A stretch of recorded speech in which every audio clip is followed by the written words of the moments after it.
Ireland's Classic Kids Radio. We've got a fabulous guest on the line now. Geraldine, hello. Hello, Trina. How are you? I'm great, thanks. Oh, it's lovely to hear your voice. It's great to have you on. Do you know what? It's amazing when you have guests like Geraldine Plunkett on the show, because it just brings me back to my childhood and not having the homework done after Glenroe. You'll never miss that voice or forget that voice. It hasn't changed a bit over the years. I know everybody says that to me. Yeah. I respond and then they have to go to bed. Yes. And if you didn't have your bath, I mean, Glenroe was really, it was the theme tune. You were like, oh no, I'm in trouble. I'm in trouble now. I have no homework done. I have nothing done. So it's absolutely brilliant. Isn't it funny the way things bring you back like that? And your voice is yes, I know. So memorable. So thanks so much for coming on the show. Not at all. You're very welcome. Back doing theatre again, of course, and not the first time you've done this. The Valley of the Squinting Windows. That's right, yes. Yeah. So this is on, it's on at the end of the month, 28th of October until the 2nd of November. It's on in the Gaiety, yes, as you say, from the 28th to the 2nd or 3rd of November. I can't, is it? It's the 2nd of November here, so yeah. Yes, that's right, yes. But it's also on the previous week for 3 days in Mullingar Arts Centre. And that's what we did last year as well. We did it in Mullingar and then the Gaiety as well last year, more or less at the same time. As regards the cast, yes, some of the cast are the same. Ciara O'Callaghan, who plays the lead woman in it, she is in it again, and so is Philip Judge and Peter Rothwell and Donna Deeney. Yeah. There's so many people in this that are very well known as well, because obviously it is a big lot of cast. people have done television and film and stuff as well. Like Ciara, for example, who was actually on the show with us last year. She was, of course, in Fair City, and you know, Philip was in Damo and Ivor and all kinds of telly shows. So they're very well known. Yes. So what is it about, Geraldine? Well, the book was by Brinsley McNamara was first published in 1918, and it is set in a small village. It could be any village in Ireland, but he sort of more or less based it on his own village. And he based the characters on people that he knew without actually them being the people, if you know what I mean, because the story is fiction. And it's based in Squinting Windows. The phrase Squinting Windows has actually gone into, it's quite a commonplace phrase now. And if you say, oh, that's Squinting Windows, it means people prying, like the impression is pulling your curtain back and peering through and what is she doing? What is he doing? Exactly. And that's what it's about. Okay. And the bitchiness and people thinking about what other people are doing and being so judgmental. Yeah. That's basically what it is. Yeah. And I can imagine back then how judgmental people would have been at that time. Yes, and it could be any small town in Ireland, probably in fact, small towns in lots of countries really. People just prying at each other and everything and being judgmental. It's the curiosity about other people is one thing. That can be very healthy.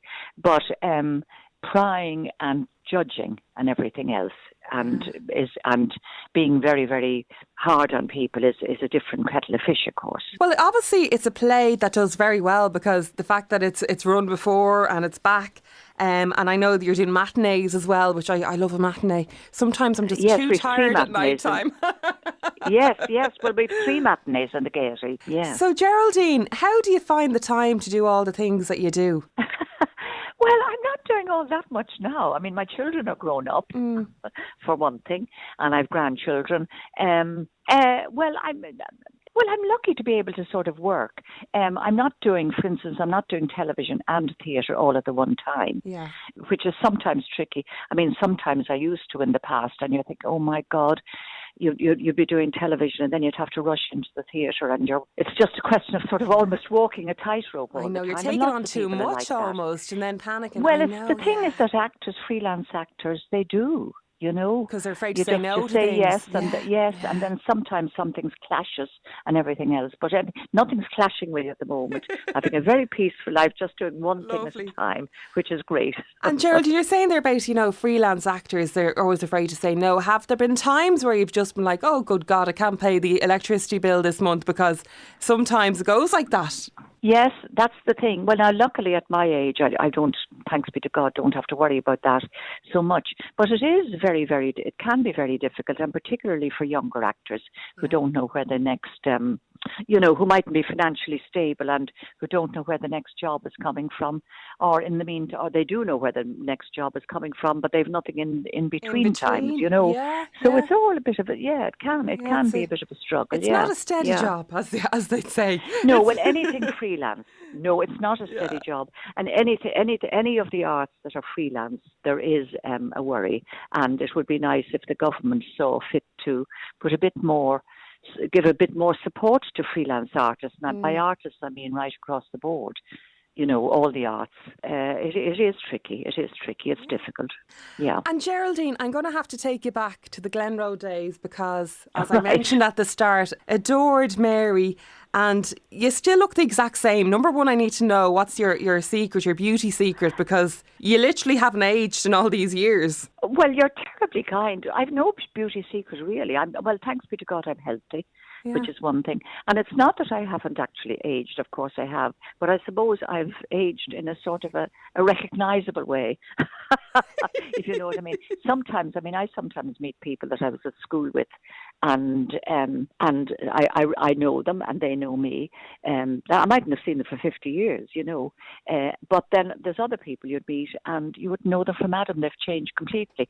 So I think I've aged recognisably, right? If you know what I mean. But I have aged. I absolutely know what you mean. Yeah. It's so funny because we do a bit of the show called Back to the Future, where we will play, clips from, TV shows and events that happened in the past. And Mary Moran pops up quite a bit. And there was a particular clip that I played recently, and it was when Dick was having a bit of a go at you because you didn't really want to get married, but you didn't mind going off the odd dirty weekend. Yes, I know. Goodness me. And that was quite risque in those days. I know. Very risque, wasn't it, really? Yeah. How many viewers would you say? I mean, the whole country you were watching Glenroe, weren't they? They were really. Yeah. Yes. There's so much on now. There wasn't as much on.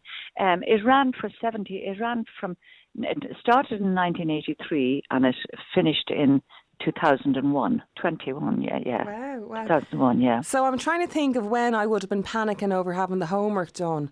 So I would say... You must have been about 2. I'd say now it was probably...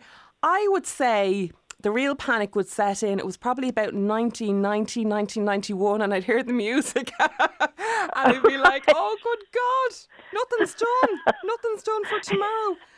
Yeah. I know. The number of people that have said that to me is just, you've no idea. I've no idea. The number of people that said that about the homework when they heard the music, You'd feel sick, but it was a great show. It was absolutely brilliant. And actually, even though there were some risky storylines were nothing when you think back. I mean, Fidelma and Miley and the roll in the hay. There was nothing going on. And it was scandalous at the time, wasn't it? Yeah, it was. I mean, it's amazing. Yeah, people really took it on board, and became in a sort of so involved with the characters. Yeah, it was. It was amazing. And actually, when you look back, it was terribly innocent, really. But in a way, it was kind of similar to this play because everyone was talking. It was a small village. Everyone talking about everybody. Everybody knows everyone's business. So, yeah, a little bit of a nod to this almost. So, Geraldine, it's been so lovely to have you on. Geraldine Plunkett. Thank you very much. I'm sure you can't go anywhere with people stopping you looking for a photo even now. Is that the case? Well, people, I am surprised. Yes, people do recognise me, yes. Which is nice because it means they were looking at the show, which is what, of course, any actor wants. Absolutely, yeah. Well, we will see you in the Valley of the Squinting Windows. So the 28th of October until the 2nd of November at the Gaiety. And, of course, there's a couple of matinees in there as well. If you get tired, 3. going out late. So do have a look at that. And thanks so much for coming on. Thank you very much indeed. It's been a pleasure. You've made my day. Oh, thank you. Thank you. All right, take care, Geraldine. Okay, bye-bye. Bye-bye. Isn't she absolutely lovely? Geraldine Plunkett there on Ireland's Classic Hits Radio.